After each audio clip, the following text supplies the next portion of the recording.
Kumusta?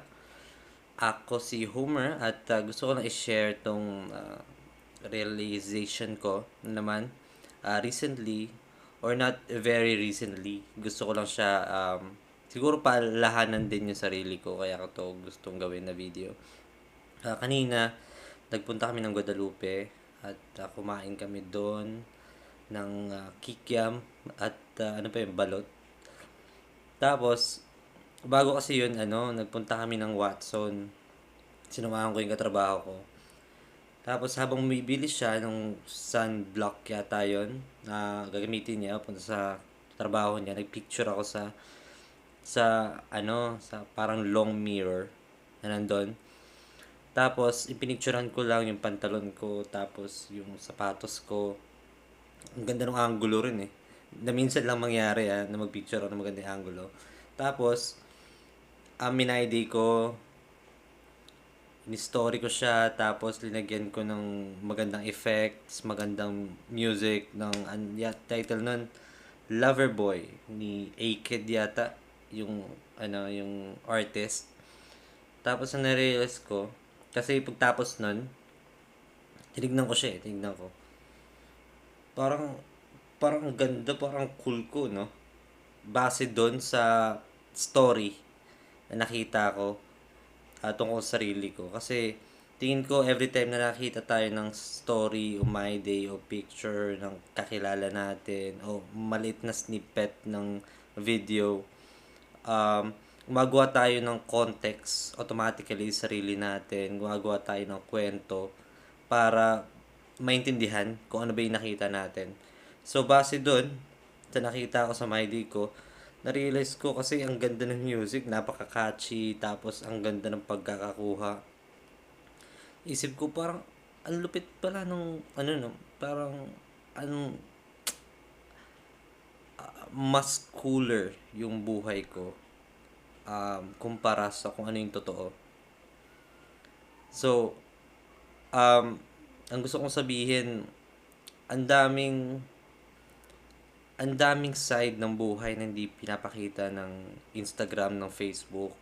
Pinipili lang ng tao kung ano yung gusto nilang ipakita na aspeto ng buhay nila. At tayo naman, gumagawa tayo ng kwento, gumagawa tayo ng sarili nating explanation. Ini-imagine natin automatically, subconsciously kung ano yung buhay nila, ano yung lifestyle nila. For example, makita ka ng my day ng um, pagkain. Pagkain. Tapos, maganda pagkakuha. iPhone, so malinaw. Tapos, naka-filter. Meron pang cute na music. Tapos, yung taong to, laging ganun yung story niya o laging picture ng sunset. Ang ganda na pagkakakuha. Lagi may filter, obviously. Tapos, yung pati yung selfie niya, alam mong may filter. Pero, marami dun binabypass ng utak natin eh. Utak ko at least. Tapos nag-imagine ako na siguro ang saya na itong taong to. Ang ganda ng buhay niya. Lagi siyang kumakain masarap. Lagi siya nakakita ng mga magandang view. Laging nasa labas. May ginagawa. Tapos minsan titignan ko yung profile. Ang dami niyang ginagawa sa buhay niya. Ang daming nangyayari. Yung ziplining o nakapunta na ng isang concert o nasa cafe, may inom ng mamahalin at overpriced na kape. Tapos, alam mong napaka liit lang yung aspeto nung ano ba talaga yung nangyayari sa buhay niya. Pero hindi mo maiwasan na mag-conclude na mas maganda yung buhay niya sa'yo. At base lang dun So, ba't kaya natin ginagawa yan, no? Kasi hindi nakakatulong sa atin. Pero, may napanood ako na, ang sabi, ang utak natin, designed siya para mag-survive. So, ang mechanism ng pag-iisip ng tao nag-evolve para mag-survive tayo, hindi para maging masaya. So, every day every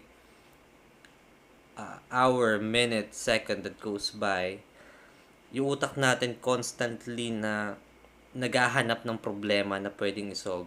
Kasi yun yung paraan para hindi ka na lang biglang kainin ng predator nung cave days pa natin.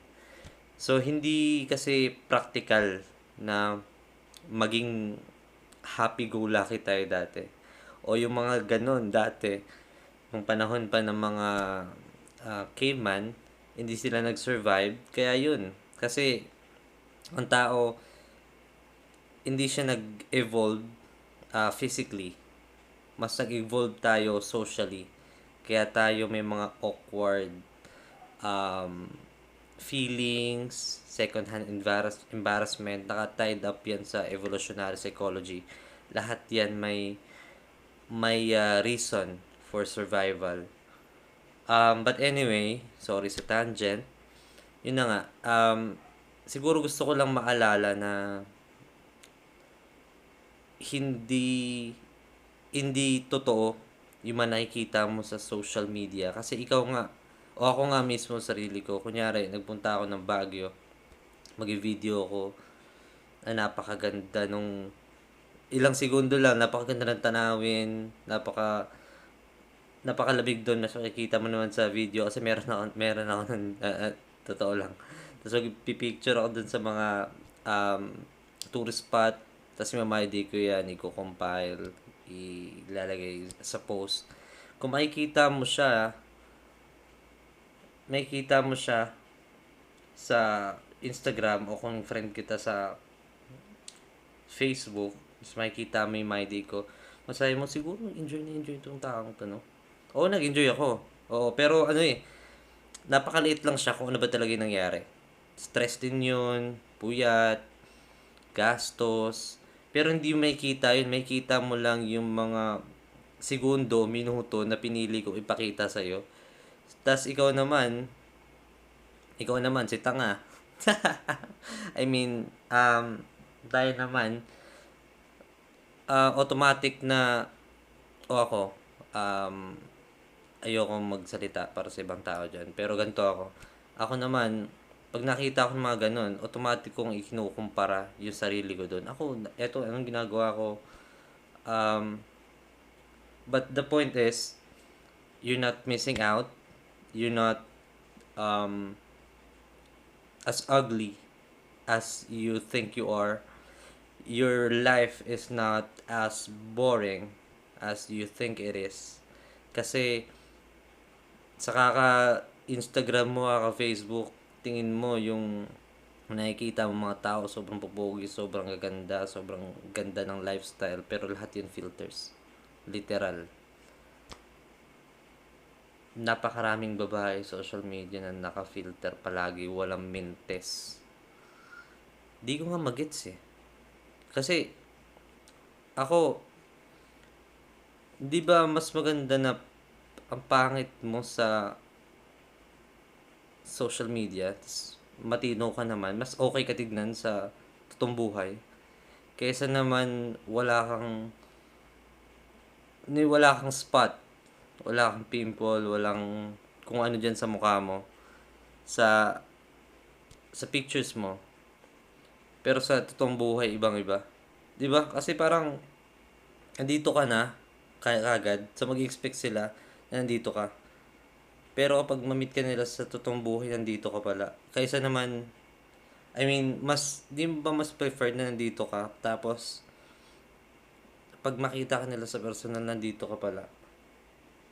'Di ba? Pero yun yung ginagawa nila eh. Ewan ko, siguro gumagana. But anyway, moral lesson lang. Don't be depressed. You're not missing out. Wala ka na miss sa buhay. Kasi ultimately, hindi naman nagkakaiba yung experience natin ng buhay. Hindi ganun kalayo. Alos pare-pareho lang din tayo ng may mga problema. Kaya wag mo nang dagdagan by comparing yourself and berating yourself just because dahil lang sa mga peking kwento, imaginary magical life na ginawa mo para sa ibang tao. Sana nag-make sense to, ah. Anyway,